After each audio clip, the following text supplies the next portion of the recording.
Somo letu katika jioni ya leo linasema utoaji ni agano na Mungu. Utoaji ni agano na Mungu. Sura ya 3 na aya ya 10, Bwana anatamka maneno haya akituambia hivi: leteni zaka kamili ghalani, ili kiwemo chakula katika nyumba yangu.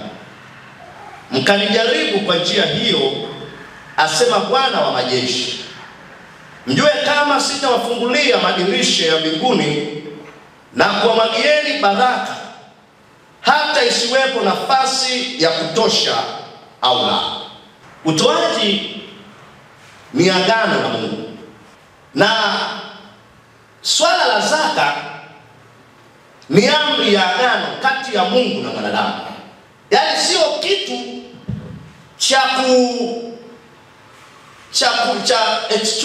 samahani, ni amri. Na hata ukisoma hili fungu halisemi ninaomba mlete, linasema leteni. Kwa hiyo ni amri ya agano. Na swala la zaka au utoaji wa zaka unaonyesha habari ya uaminifu wetu kwa Mungu na imani yetu kwamba yeye, huyu Mungu, ndiye mtoaji wa vyote. Kama mtakumbuka jana niliwaambia, Yesu alitangaza neno hili, akasema heri kutoa kuliko kufanya nini? Kupokea. Kwa maana nyingine anasema mtoaji anazidi kubarikiwa. Na ukitaka kama wewe ni kiongozi, anza kuangalia mwenendo wa waumini wote walioko kanisani. Ambaye amerudisha zaka ndiye aliyetoa mchango wa ujenzi wa conference, ndiye aliyetoa fedha ya lesoni, ndiye ambaye ametoa mchango wa kuwezesha mgonjwa mahali fulani, ndiye ambaye amefanya kitu fulani.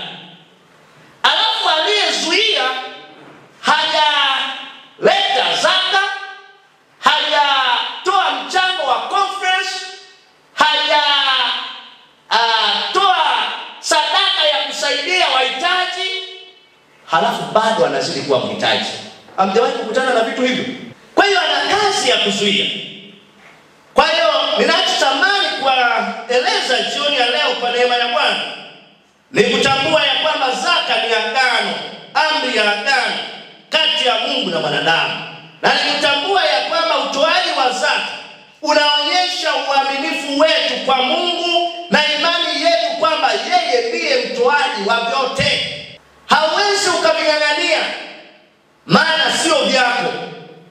Viko ambaye yuko ambaye amevitoa.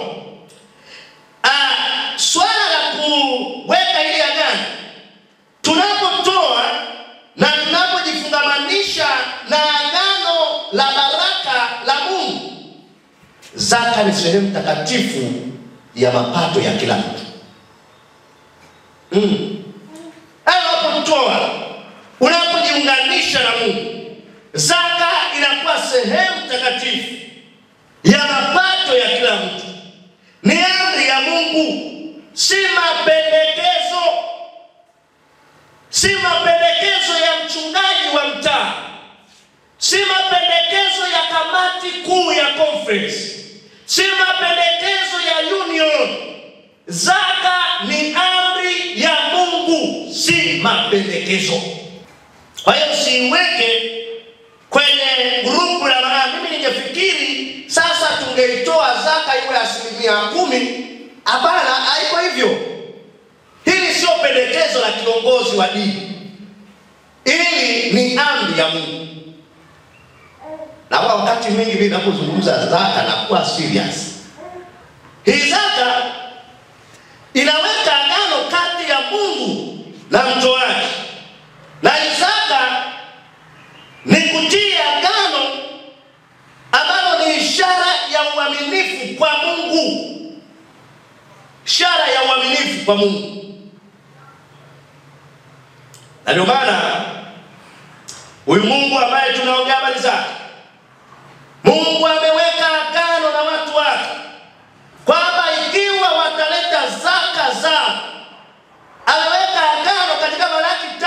ufukuni, akiahidi ya kwamba atawabariki kwa wingi.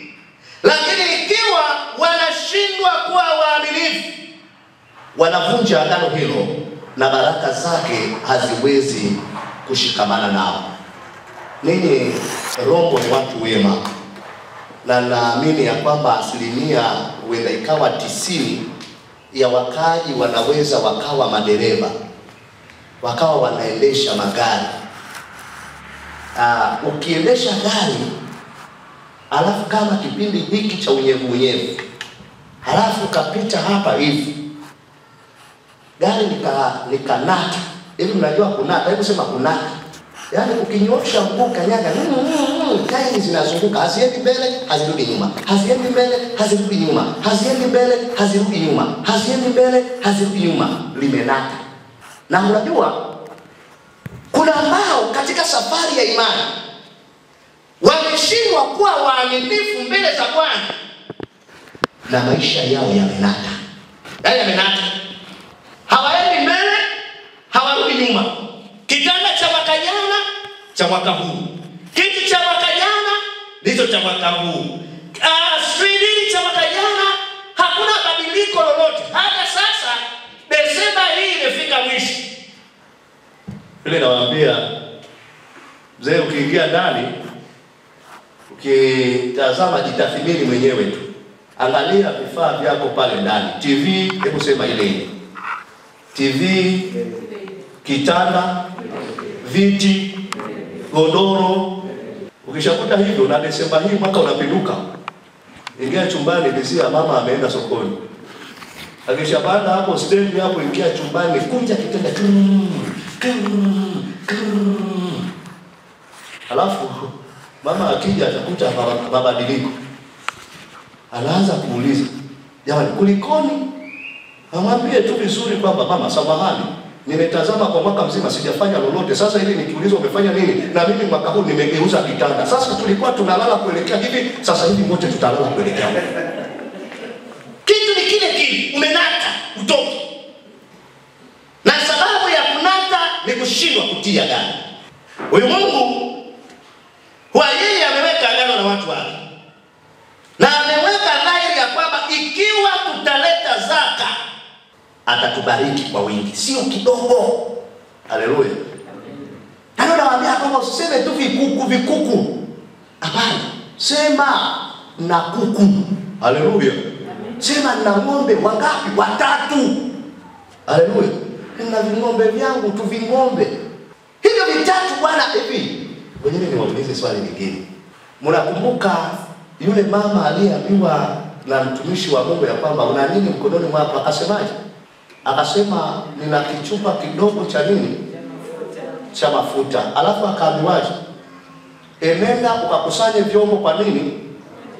Kwa majirani. Alafu ukikusanya vyombo kwa majirani, anambia tayari, anambia ingia ndani. Inakutosha hivyo? Haya. Sasa jifungie. Aba sasa hivyo vyombo vijaze mafuta. Kinachokosekana ni mahindi tu. Sikieni niwaambie kitu, usalama wetu ni kumalizana na Bwana. Ukimalizana na Bwana, wewe unakuwa salama na vitu vyako vinakuwa nini? Salama. Lakini pia hata kama mawimbi yatakupiga, utajikuta una nguvu ya kusimama. Utasimama kama Ayubu, ya kwamba sawa, ni kweli dhoruba ipo. Yuzi siku ya kwanza niliwaambia mafanikio sio uaminifu sio tiketi ya kwamba hautapata majaribu. Majaribu yanaweza yakaja, lakini yakija yatakukuta uko imara. Madhara ya kuvunja agano. Jambo la kwanza ni kuiba kutoka kwa Mungu. Katika Malaki sura ya 3 fungu la 8, neno la Bwana linasema, je, mwanadamu atamwibia Mungu? Lakini ninyi mnaniibia mimi. Lakini ninyi mwasema, tumekuibia kwa namna gani? Mmeniibia zaka na nini? Na dhabihu. Sijajua kwa lugha ya huko, pasta wewe nafikiri ni mwenyeji. Hivi mwizi mnamhitaje kwa lugha ya huko? Mlango. Mlango. Na maana inaweka wazi ya kwamba mwanadamu atamwibia Mungu. Lakini ninyi wenyewe mnasema tumekuibia kwa namna gani? Na Mungu anasema mmenibia zaka na nini? Na dhabihu. Kwa hiyo swala la kutokurudisha zaka linaleta madhara, kwa sababu hautambulikani tena kama mfuasi, lakini unatambulikana kama mlango. Sijui lafuzi imeendaje. Ningeweza lafuzi ya huku basi ningesema sawa sawa, lakini sijui. Kwa hiyo hilo ni dhara kubwa, na ninyi wenyewe ni mashahidi. Ni mashahidi sana ya kwamba hakuna mtu anayefurahia mwizi. Hakuna mtu anayependa kukaa karibu na mwizi. Ulishafahamu ya kwamba hapa kwa jirani kuna mmoja ambaye ni mwizi, hata maisha yako yanakuwa mashakani. Kwa hiyo dhara la kwanza ni kuiba kutoka kwa Mungu. Alafu sasa unaiba kwa yeye anayeona, ambaye hafichwi, ambaye yuko mahali pote.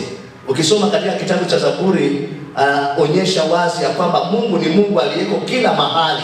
Hata ukienda kwa kuzimu, yeye bado yupo. Hakuna mahali unapoweza kujificha yeye asikuone. Na sikiliza, hata sasa tunapozungumza swala la zaka, kuna mtu hapa amekauka. Hivi mnajua amekauka sana. Ninampiga darubini kama kipindi cha Joshua kwa Akani. Joshua akihangaika na Israeli, Akani amekaza msuli. Joshua anahangaika na Israeli, Akani hajitokezi. Hali ya kanisa imeporomoka. Na kwa nini inaporomoka? Inaporomoka kwa sababu Yesu hajainuliwa katika zaka. Tumemwacha Yesu pembeni. Tunapambana na madhara. Kutotoa zaka ni sawa na wizi kwa Mungu. Na nilisikia Mungu analiita taifa zima kuwa limelaaniwa. Ndicho anachokisema huyu Bwana.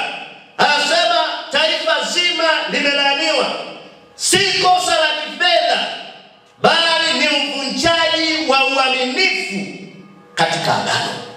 Agano ni kitu cha muhimu sana. Ukilivunja agano umejilaani. Na nisikia jambo la pili. Dhara la pili tunaloweza kupata ni kukosa baraka za Mungu. Ni kukosa baraka za mbingu. Malaki 3:10 Bwana anasema katika Malaki sura ya 3, anasema leteni zaka kamili ghalani. Na anasema mkanijaribu kwa njia hiyo, mjue kama sitawafungulia madirisha ya mbinguni na kuwamwagieni baraka hata isiwepo nafasi ya kutosha au la. Sasa ukivunja agano, baraka hizo hazipo. Na mtu anaposhindwa kutoa zaka, anafungua madirisha. Anaposhindwa kutoa zaka, anafungua madirisha, anafunga madirisha, sio anafunga madirisha. Anaposhindwa kuleta zaka, anaposhindwa kutoa sadaka, anafunga madirisha, anafunga mlango wa baraka zake mwenyewe. Sijajua kama wazee wetu wa kanisa wako hapa pastor. Moja ya kazi kubwa waliopewa wazee wa kanisa ni kukusanya zaka. Haleluya. Ni kukusanya nini? Zaka. Na wao wenyewe wakiwa waaminifu katika hilo. Na mashauri juu ya wakili inaeleza ya kwamba kushindwa kutimiza wajibu huu, ni vizuri waondoke mara moja, alafu wengine wachaguliwe haraka. Haleluya.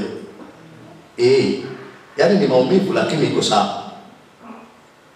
Waondoke alafu wachaguliwe mwingine mara moja. Maana kushindwa kutafanya ile gari la hapa mkuu lislide. Kilitazama kanisa haliendi mbele, halirudi nyuma. Haliendi mbele, halirudi nyuma. Haliendi mbele, halirudi nyuma. Ukiuliza kulikoni, wenzangu na mimi tuna haja ya vikoba, tuna haja ya kukimbizana na maharusi, tuna haja na mambo mengine, lakini kwa Bwana kila kitu kinaachwa ovyo. Tumevunja agano. Swala la kushindwa kurudisha zaka linamfanya mtu akose maendeleo ya kiuchumi. Swala la kushindwa kurudisha zaka linakufanya kukosa utulivu wa maisha. Unamkumbuka mtu anayeitwa Kaini? Aliposhindwa na akafanya jambo fulani, hivi Kaini aliwahi kusimama kweli? Unajua basi kuna watu ambao ukijaribu kuongea nao wanafanya kukwepa. Wanafanya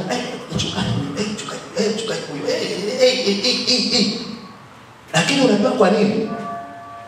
Darubini lisije likawazungu, kamera lisije likawazungu, na matendo yao hawataki kuyaleta kwenye nuru, maana nuru ina tabia ya kumulika, na yakimulikwa yataonekana kwamba hayako sawa. Kushindwa kurudisha zaka kunaleta kushambuliwa na vidudu viharibifu vinavyokula. Kumbuka katika fungu la 11 la Malaki, nami nitamkemea yeye alaye kwa ajili yenu asiharibu mazao ya nchi yenu. Lakini kushindwa kurudisha hili halipo tena. Tunalima kila mwaka halafu tunavuna kidogo, lakini tukiulizwa ya kwamba imefanya nini, hatuna tulichofanya. Nini kinachotokea? Hali ya kushindwa kuwa waaminifu.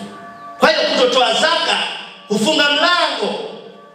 Kutoa zaka kunafungua mlango wa vidudu vinavyokula, mlango wa nzige, mlango wa tumutu, mlango wa kukosa usalama. Ndio ile utakuta ya kwamba hata wewe mwenyewe huna nguvu ya kudai ahadi ya Bwana. Unajua tunapomalizia Hagai sura ya 6. Nabii Hagai anasemaje? Hagai 1:6.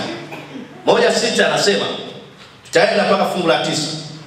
1:6 anasema hivi: mmepanda mbegu nyingi, mkavuna kidogo. Mnakula lakini hamshibi, mnakunywa lakini hamkuvuna, mnakula lakini hamkujazwa na vinywaji, mnajivika nguo lakini hapana aonaye moto.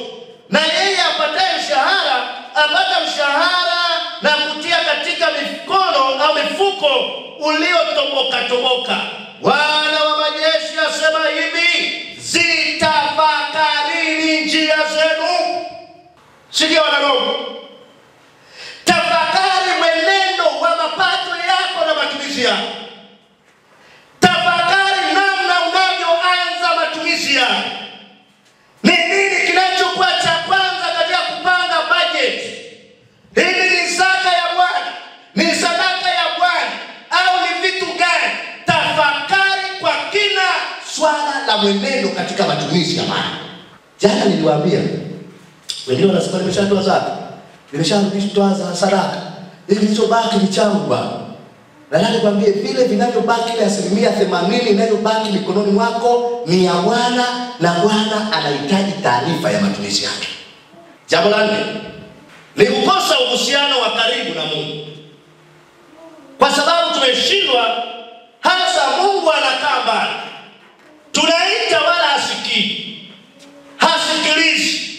Ukienda kwenye Isaya 59, yeye Bwana anatangaza mafungu haya kwenye 59 Isaya, na fungu la kwanza Bwana anasema hivi. Isaya 59:1 anasema, tazama mkono wa Bwana haukupunguka wala sikio lake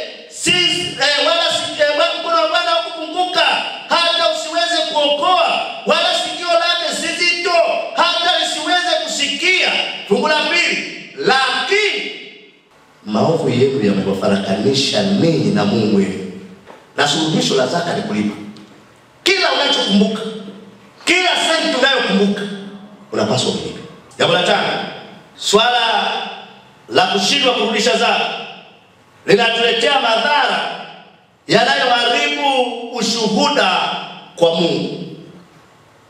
Linaharibu ushuhuda kwa Mungu. Kwenye fungu la 12 la Malaki sura ya 3, na mataifa yote watawaita heri, kwa kuwa ninyi mtakuwa nchi ya kupendeza. Haleluya. Wakitoka watu wa huko wanawaita heri. Maana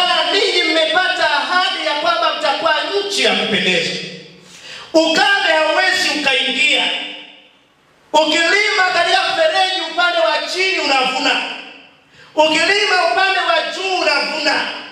Mvua zinanyesha, zinamwagika kwa sababu wacha Mungu wa Bwana wako mahali hapa.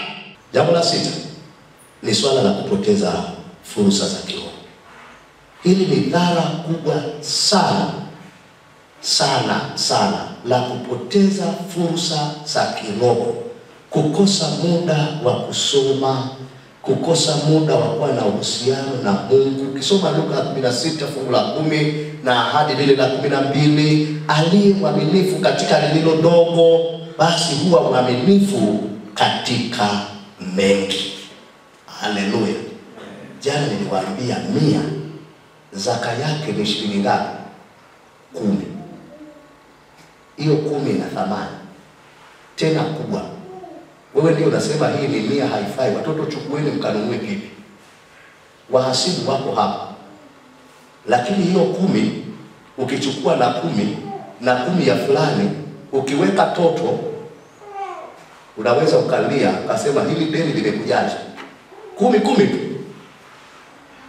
Siku ya leo Mungu hata mkabidhi mtu mambo makubwa ya kiroho au utumishi kama hawezi kuwa mwaminifu katika zaka. Mambo makubwa ya kiroho au utumishi Mungu hata kabidhi kwa mtu ambaye hana uaminifu katika zaka. Lakini sikia, kutokuwa mwaminifu katika zaka ni kikwazo cha kupanda viwango kiroho au kuwa na nafasi za huduma. Unajizuia mwenyewe kupanda kiroho na unajizuia mwenyewe kukosa nafasi ya huduma. Kisa ni nini? Uaminifu. Kumbukeni kule tulikotoka katika kitabu cha Mithali sura ya 12 fungu la 24, mikono ya mwenye bidii, jinsi ambavyo Bwana anamfanya mwenye bidii kuwa mwaminifu. Lakini sikiliza, jinsi ambavyo mtu mwaminifu anainuliwa na kufanywa kuwa mwaminifu. Sioni Bwana na alete mapinduzi makubwa na ya dhati ya kufanya mkuu Roho tuwe kwenye kundi la waaminifu, ya kufanya mkuu Roho haya madhara yanayotokana na wanazaka yasituhusu sisi. Na unajua ni kwa nini? Kwa sababu Yesu Kristo anakaa ndani yetu. Unajua Yesu ndiye suluhisho la mambo yote. Yesu akikaa ndani yako utaikimbiza zaka katika kazi. Ila ukibaki mkavu, ubinafsi unatawala.